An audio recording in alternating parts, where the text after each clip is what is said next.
As France's defense minister, Sébastien Lecornu, is visiting Kyiv this Wednesday. He's meeting with his Ukrainian counterpart and has paid his respects to Ukrainian war heroes in Kyiv. Well, high on the agenda is the supply of weapons to the Ukrainian war effort. And for more on this, let's speak with Maria Zolkina, a political analyst at the Ilko Kucherev Democratic Initiatives Foundation. She's joining us now from Warsaw in Poland. Thank you for being with us on France 24, Maria Zolkina. First off, before we get to this visit by the French defense ministers, can you give us a sense of what Ukraine's needs are when it comes to weapons? Thanks for having me. Good afternoon.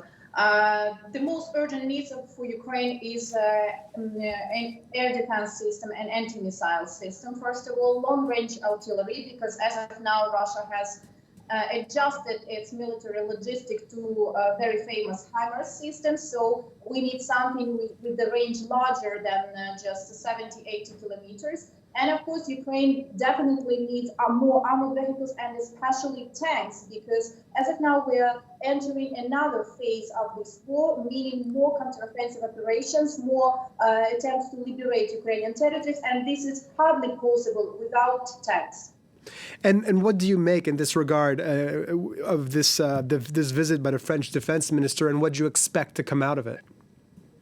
We expect that already given to Ukraine military support will be extended. So mainly in terms of artillery and air defense system, we know there were already some pieces of news about possible supply to Ukraine of new air defense system, both by Italy and France. So that's why actually I don't expect that there will be huge announcements, especially exactly this day. But we definitely see the positive trend when it comes to our European partners, and especially France, in terms of more weapons to be sent to Ukraine this year. And this is happening in contrast to an image of President Emmanuel Macron, who's been criticized in Ukraine for being perhaps too prone on negotiation with Putin or keeping that door open. How do you see that? We actually, as an expert, we divide between some kind of political agenda, which is still supported by some leaders like Macron, to still find a way to negotiate personally with Putin even. At the same time, the official position of the state and practical steps which are made by France right now and during 2022 generally is to send weapons which were sometimes not expected by Ukraine from French side. And coming back at the war in Ukraine and this in the 11 months of fighting so far, what has been the most effective weapon in countering Russia's offensive? Even military staff wouldn't distinguish actually what type of weapon. There are no Wunderwaffe, in any war, and it can be. But there are some game changers on different stages of the war. So, for instance, during the first stage of the war, that kind of game changer were Bayraktars from Turkey, which actually hit precisely the Russian long-distance columns of tanks and armored vehicles trying to reach Ukrainian cities from the Ukrainian and Russian border. So they were simply destroyed from the air by Bayraktars. Then another game changer were HIMARS and French analysts and howitzers sent by Germany and France, like French Caesars.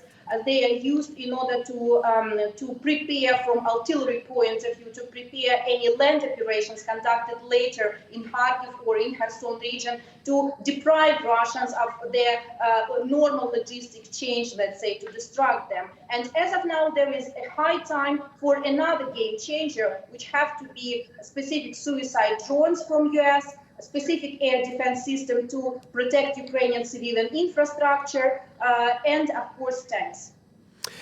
One last question before we leave you.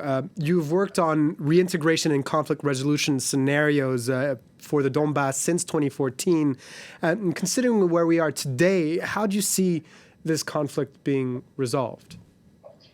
A lot has changed after February 24. So even before large-scale invasion of Russia, absolute majority of Ukrainians, according to public opinion polls during all that 8 years, were seeing Donbass and Crimea as integral part of Ukraine with no territorial concessions and no political compromises in terms of status of these territories. They were not ready to leave it to the Russian control. after February 24, there is no question whether Ukraine has to liberate previously occupied part of Donbas and Crimea. Entire territory of Ukraine is undoubtedly has to be returned under the control of the central government. That's something which is very important to understand by the foreign audience. Maria Zolkina is a political analyst at the Ilko Kucherev Democratic Initiatives Foundation. She was joining us live from Poland. Thank you very much. Thanks.